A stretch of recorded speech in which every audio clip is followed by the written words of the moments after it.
How was that First Nations version? Different, wasn't it? Interesting. It was like, oh, I really like it. And I tell you why. Because it makes me listen twice and go a little bit deeper in a story that is so familiar to me.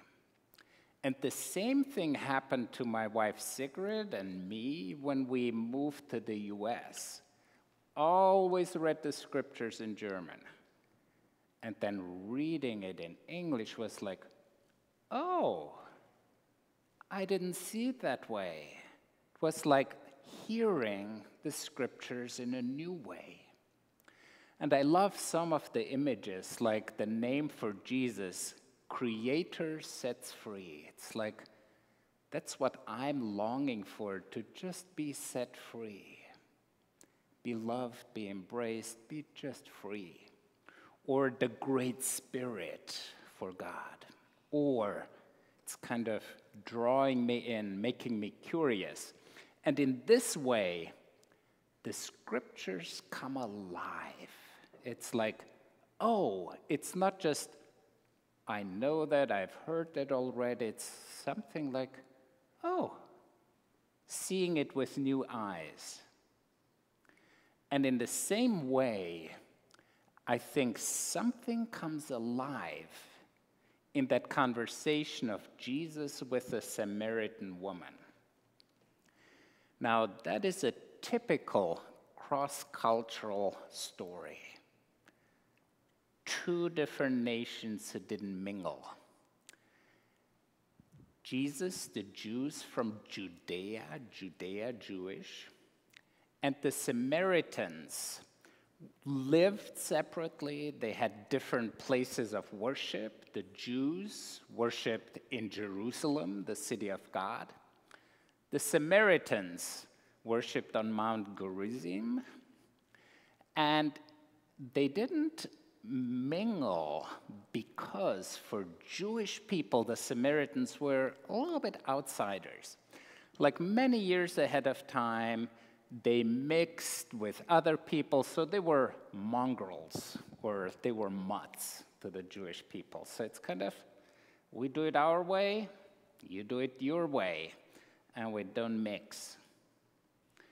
Well, what happens in this story is a true encounter.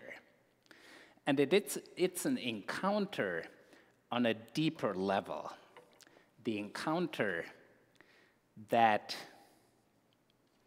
is an invitation for us to go a little bit deeper too. Give you how I understand this story. And sometimes I think like we read the story on the surface and understand it on the surface. But there is a depth dimension to a story and to individual words that we're invited to look at. Peter Pitzele, he's a Jewish author who studies deeply the Hebrew Scriptures, our Old Testament. And he says, in an old Jewish tradition, there is the black fire. They call it fire because the words that are printed black on white are coming alive. It's the fire. But there is also the white fire. And the white fire is what is not printed black on white, but what comes alive too. It's like that in between the lines, that, oh, it's a resonance. There is more to it. There is a deeper meaning. I give you an example right from this story. The woman comes, Jesus is thirsty, he asks her for a drink. She asks him, well, why do you, a Jewish person, ask me, a Samaritan, for a drink? But then she's talking about the water, the well, right here, the water that we drink. It's just, Jesus is talking about water, and when Jesus talks about water, he talks about the water of life.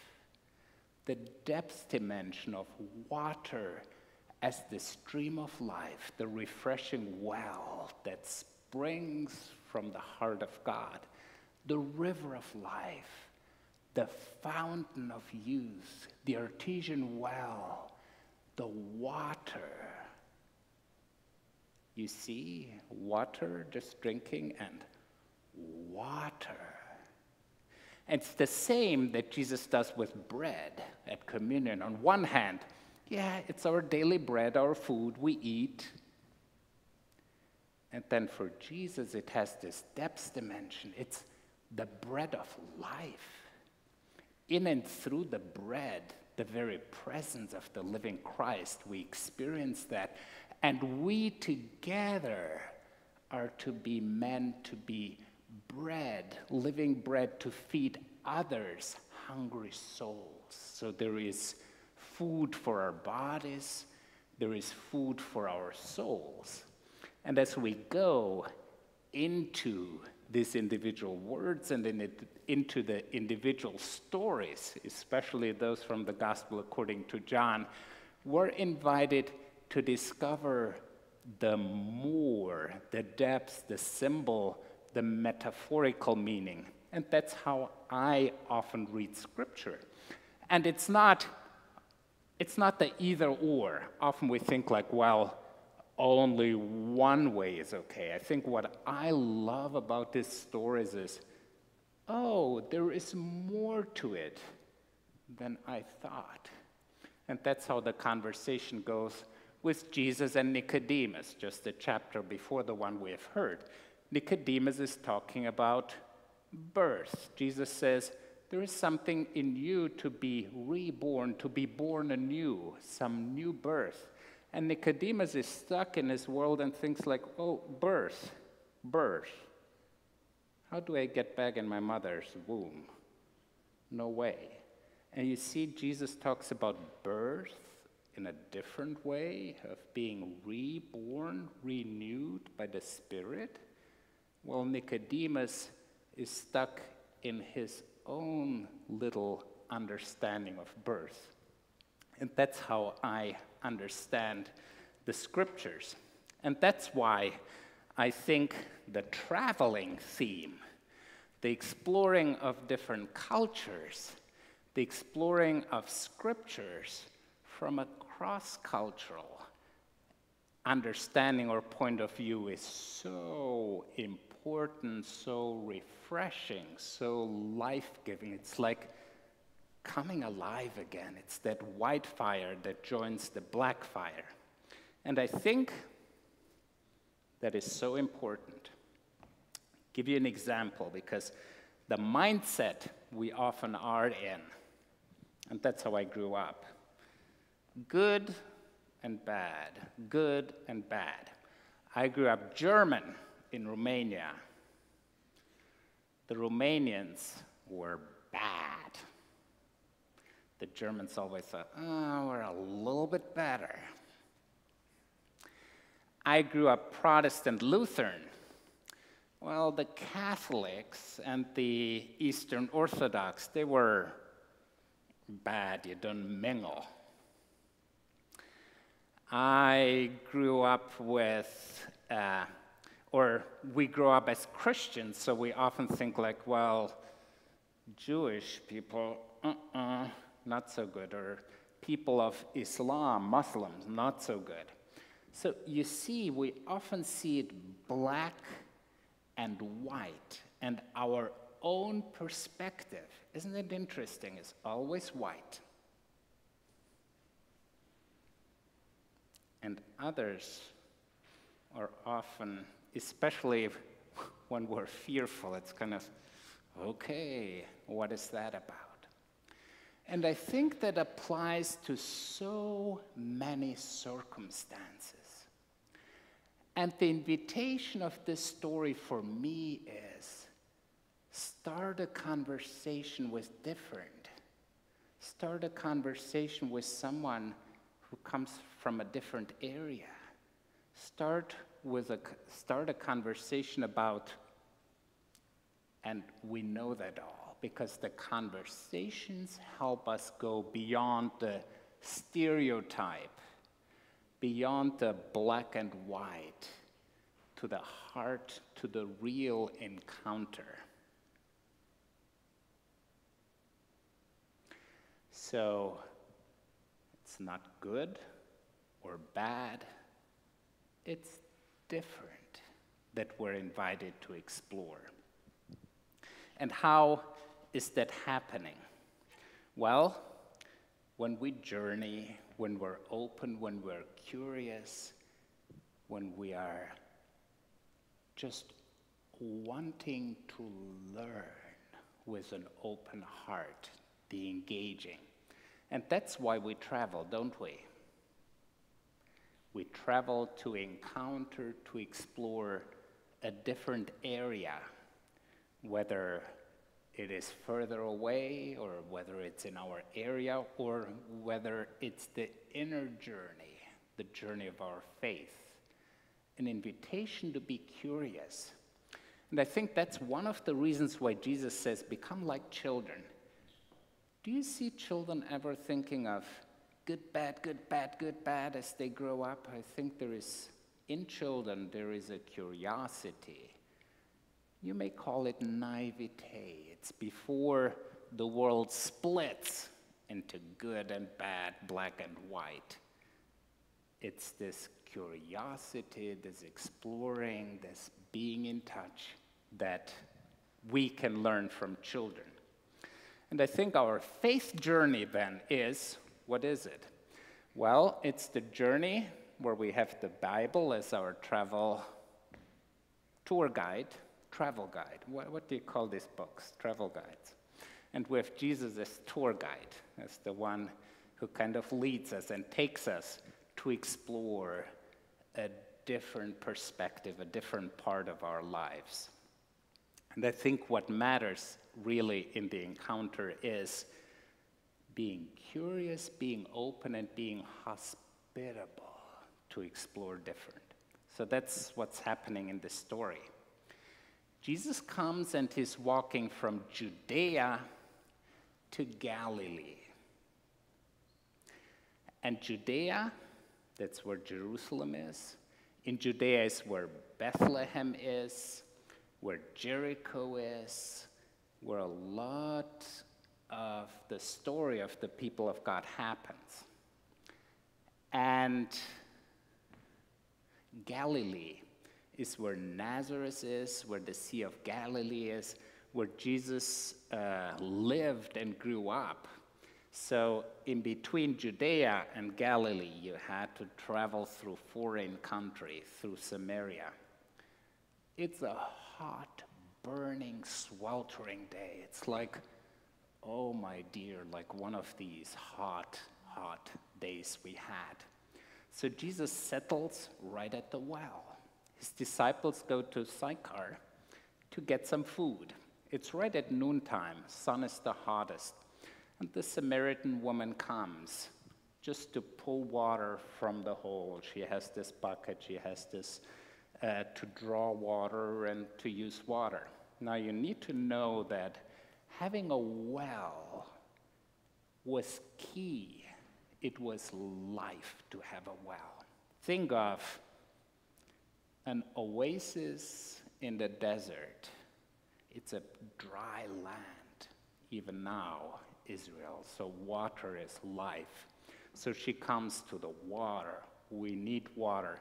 That's the well that their ancestor Jacob gave to Joseph. So it's kind of the well, the life. She comes. Jesus says, "Can you give me a drink?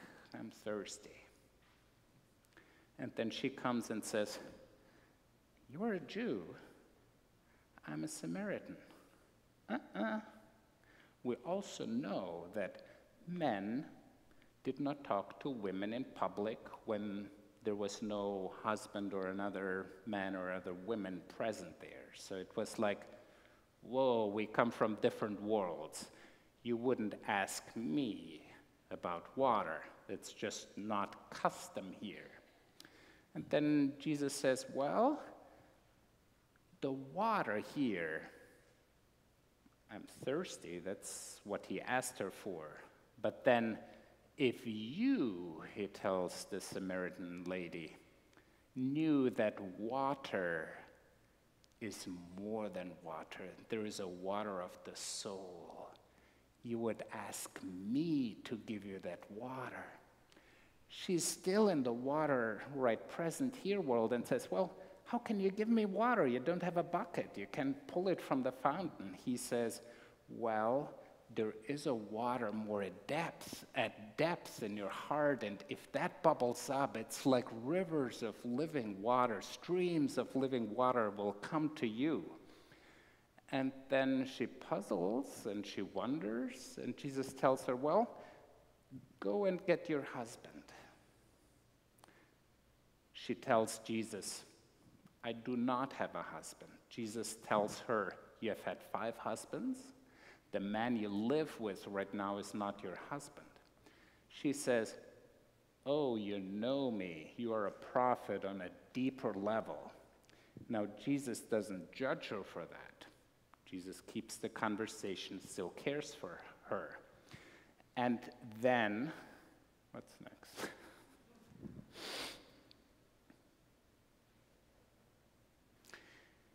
They come to the conversation of water and soul and worship. So where and how is the true place of worship? And she tells Jesus, well, you worship in Jerusalem on Mount Zion. We worship right here in Samaria on our own, Mount Gerizim. So she brings up all these separations. And Jesus says, you know what? From now on, the time has started with Jesus. The location, whether it's Jerusalem or Rome or Mecca, or you add your own hometown, the location is not so important, doesn't matter so much as the Spirit and the truth. We worship where we are connected to the Spirit and the truth, and it's the Spirit who moves among us. So invited to connect to the living God right here and right now. That is water of life. How open, how welcoming are you to different? And are you willing to strike up a conversation and learn and let it draw you in deeper to explore the well of living water from which we all draw? So how open are you? How welcoming are you to other, to different?